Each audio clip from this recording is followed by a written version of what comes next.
inimaginable. Et jamais, jamais on aurait pu imaginer ça. Et ça s'est passé dans notre état. What was meant to be a New Year's celebration at a luxury Swiss ski resort turned into one of the deadliest nightclub disasters in the country's history.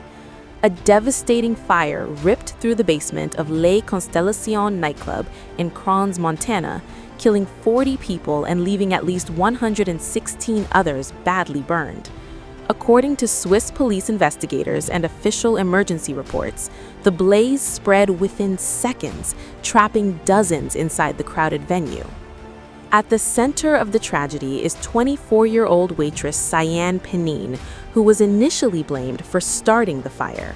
However, witness testimony included in an official report compiled by Swiss authorities paints a far more troubling picture. The report states that Cyan was made to take part in a champagne serving stunt involving sparklers while wearing a promotional crash helmet supplied by the champagne brand Dom Carignan. According to the same Swiss investigative report, the helmet completely covered Cyan's face with a black visor, severely limiting her field of vision. Witnesses told authorities that the helmet was worn at the request of Jessica Moretti, the nightclub's bar manager, as part of a promotional stunt designed to boost champagne sales during the New Year celebrations. Swiss investigators say the sparklers attached to champagne bottles ignited soundproofing foam in the low basement ceiling, causing flames to spread rapidly across the venue. The official report notes that Cyan was unable to see the sparklers touching the ceiling because of the helmet. Cyan was lifted onto the shoulders of Matteo Lesguer, the club's 23-year-old in-house DJ, who was also wearing a face-covering carnival mask. Both Cyan and Matteo died in the fire.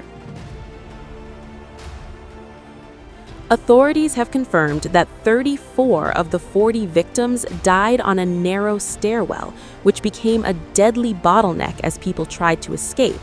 Swiss investigators established that the stairwell's width had been reduced by nearly a third during renovation work carried out in 2015 by Jacques Moretti, the husband of the bar manager.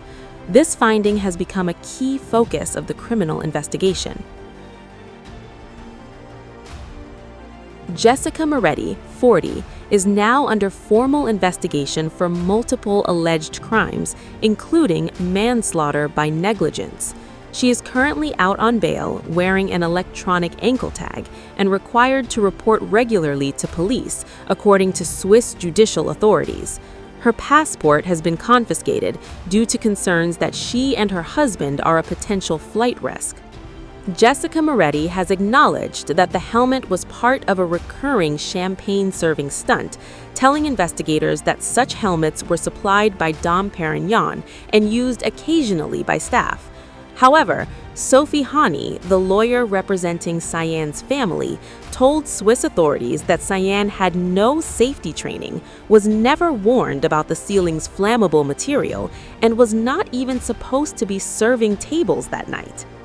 According to Hani's statements to investigators, Cyan was instructed by Jessica Moretti to go down to the basement to assist colleagues due to a surge in champagne orders.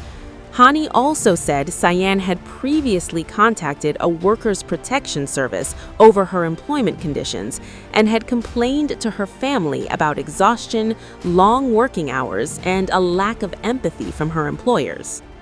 Further allegations have deepened scrutiny of the nightclub's management.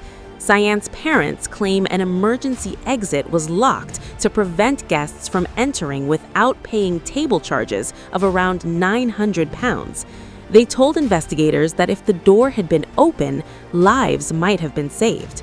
CCTV footage reviewed by Swiss authorities reportedly shows Jessica Moretti leaving the scene shortly after the fire, carrying the night's cash takings. Both Jessica Moretti and Jacques Moretti are expected to stand trial as the investigation continues. Jacques Moretti remains in pre-trial detention, while Jessica is allowed to stay at home to care for their 2 children under strict conditions.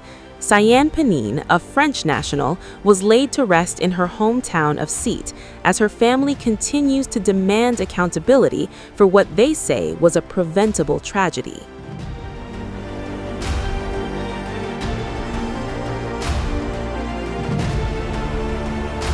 Inimaginable. Et jamais on aurait pu imaginer ça. Et ça s'est passé dans notre établissement. Et je tiens à m'excuser.